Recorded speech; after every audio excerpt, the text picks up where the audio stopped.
Nowhere have I complained about being stripped of the 80% allowance that I was getting of the incumbent president. Nowhere have I complained about being stripped of the motor vehicles or the housing or anything. I've not complained, and I'm not complaining because I knew. And if you heard me correctly when I said I've come back to politics, I said I've come back to politics with all it takes, and please, that's what it is. Because these guys were daring me. They would say, no, come out of your retirement because what you're doing is politics. Going to jog is politics. Going to church is politics. Going to meet friends is politics for them. And then I said, okay, if that be the case, and you're compromising my liberty, let me give you your benefits. And I gave them. I'm not complaining at all. So get it from But me. Mr. President, what is the motivation? What is the motivation behind your decision to come out of retirement and into active politics? Of course, one of them is harassment of my family members. One of them is harassment of my family members. Instead of them coming to me to ask me that your wife has got this house or your daughter has got this property, how did she acquire it?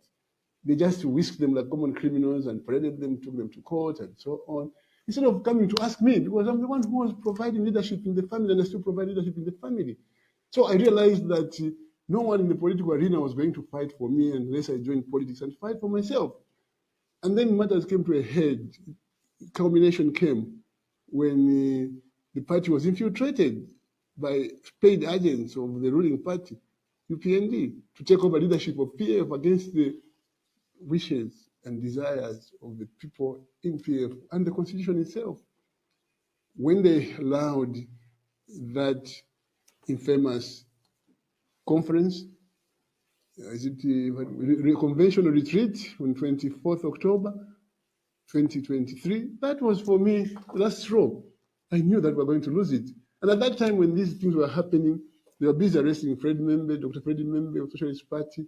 They were busy arresting all the other leaders in the political. And these were the people who were supposed to protect me by speaking for my rights and liberties as a retired president. So I knew I had no voice but to join them so that we could put our energies together and fight the growing dictatorship, which now has culminated into what we are seeing now. Mr. President, the ruling party has denied being involved in the problems that. Come on. Sorry, Peter. Sorry. I'm sorry, Peter. You see, who controls the police? On Independence Day, 24th October 2023, when we had a visitor from Tanzania, the president visiting as a special guest, and all the police were busy, but they found time to get a conference venue. They found time to mobilize policemen to go and witness the election. They found time to work in the night to get fingerprints cleared. The following day, they had the newly registered leadership of PF. And you don't know that who runs the police, who runs the state institution of power, registrar of societies, who got her to work or the team to work in the night. And then we have had sentiments by our colleagues who are messing us up by saying, look, these matters which are in court will drag until 2026 and beyond. You won't see justice as PF. And indeed, we are seeing the frustration of our members as every time we go to court, the cases adjourned for some reason, or an excuse is given, a technical note, no, you have this case is thrown out. You mean you can't see the hand of the state and government and UPND in all this? But Mr. President, recently you were the driving force behind the United Kwacha Alliance, a coalition of opposition political parties. And you are on record to have said that perhaps there should be an early elections. The government has said there will not be any election, early election, and that election will proceed as originally planned or stated in the Constitution in 2026.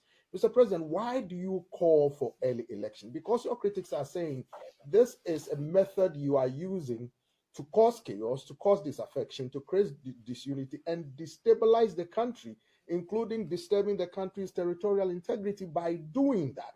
That could plunge the country into chaos, they said. How do you respond to that, Mr. President? Well, you see, I'm vindicated by the fact that the current president is on record saying that Lungu, you have become unpopular because people are suffering, and I think let's have an early election. It was about 2019 or so. And there was no problem with that. So speaking for the people is not instigating them or inciting them to rise against the government. And the video in which the current president was urging for an early election is there. And he was even saying if the constitution is a hindrance in this respect, we can always change it because constitutions are for people. So for me, it's the feeling of the suffering of the people and the discontent which is going